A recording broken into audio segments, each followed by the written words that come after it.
ঢাকা বিশ্ববিদ্যালয়ের ভিসির সাথে বৈঠক করেছেন ডিএমপি কমিশনার শেখ মোহাম্মদ সাজ্জাদ আলী। সেখান থেকে আমাদের সাথে যোগ দিচ্ছেন সহকর্মী শাকিল হাসান। শাকিল, বৈঠকের বিষয়ে আপনার কাছে কি তথ্য আছে, একটু বিস্তারিত জানতে চাই। লোপা, গত 13 মে রাত 11:15টার দিকে ঢাকা বিশ্ববিদ্যালয়ের শিক্ষার্থী এবং ছাত্রদল নেতা শাম্মুকে নির্মমভাবে খুন করা হয় এবং এই ঘটনার পর বিশ্ববিদ্যালয় কর্তৃপক্ষ বেশ কিছু পদক্ষেপ নিয়েছে বিশ্ববিদ্যালয়কে নিরাপদ করার জন্য, এবং শিক্ষার্থীরা দাবি করছিলেন যে বিশ্ববিদ্যালয় এলাকা যেন নিরাপদ করা হয় এবং শিক্ষার্থীদের জন্য নিরাপত্তা ব্যবস্থা গ্রহণ করা হয়। তারই আলোকে গত কয়েকদিন ধরে কিন্তু আমরা দেখছিলাম যে বিশ্ববিদ্যালয় ক্যাম্পাসের ভেতরের চত্বরগুলো নিরাপদ করার জন্য পুলিশের সঙ্গে মিলে বিশ্ববিদ্যালয় কর্তৃপক্ষ বেশ কিছু সিদ্ধান্ত নিয়েছে। তার মধ্যে একটি অন্যতম সিদ্ধান্ত ছিল যে ঢাকা বিশ্ববিদ্যালয় লাগোয়া সোহরাওয়ার্দী উদ্যানের যে গেটটি সেটি স্থায়ীভাবে বন্ধ করে দেওয়ার সিদ্ধান্ত নেওয়া হয়েছে এবং সেটি কার্যকর করার জন্য এর মধ্যে দেয়াল তুলে দেওয়ার জন্য যে কার্যক্রমগুলো সেগুলো করা হচ্ছে।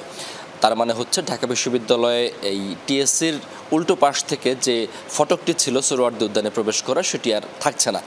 আর পাশাপাশি বিশ্ববিদ্যালয় ক্যাম্পাসে বহিরাগত প্রবেশ নিষিদ্ধের জন্য বিশ্ববিদ্যালয় কর্তৃপক্ষ এর আগেও বেশ কয়েক দফা উদ্যোগ নিয়েছিল, কিন্তু সেটি শেষ পর্যন্ত স্থায়ীভাবে কার্যকর করা যায়নি। সেটা কীভাবে কার্যকর করা যায় এবং সাম্য হত্যার খুনিদের খুঁজে বের করার জন্য এবং প্রয়োজনীয় আইনগত ব্যবস্থা নেওয়ার জন্য ঢাকা মহানগর metropolitan police commissioner Sheikh Sajjad আলীর সঙ্গে আজকে বিশ্ববিদ্যালয়ের উপাচার্যের একটি বৈঠক চলছে। এখন আপনি আমার পেছনে দেখতে পাচ্ছেন যে উপাচার্যের কার্যালয়, সেই কার্যালয়ে বৈঠকটি চলছে।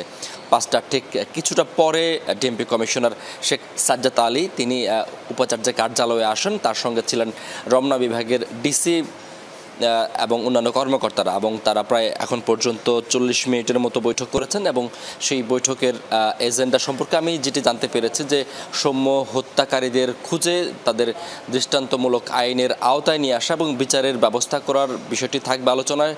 পাশাপাশি বিশ্ববিদ্যালয়কে নিরাপদ করার জন্য আরও কী কী উদ্যোগ গ্রহণ করা যায় এবং বিশ্ববিদ্যালয়ের আইনশৃঙ্খলা পরিস্থিতি কীভাবে উন্নয়ন করা যায়, এই বিষয়গুলো আলোচনার মধ্যে থাকবে এমনটা আমি জানতে পেরেছি।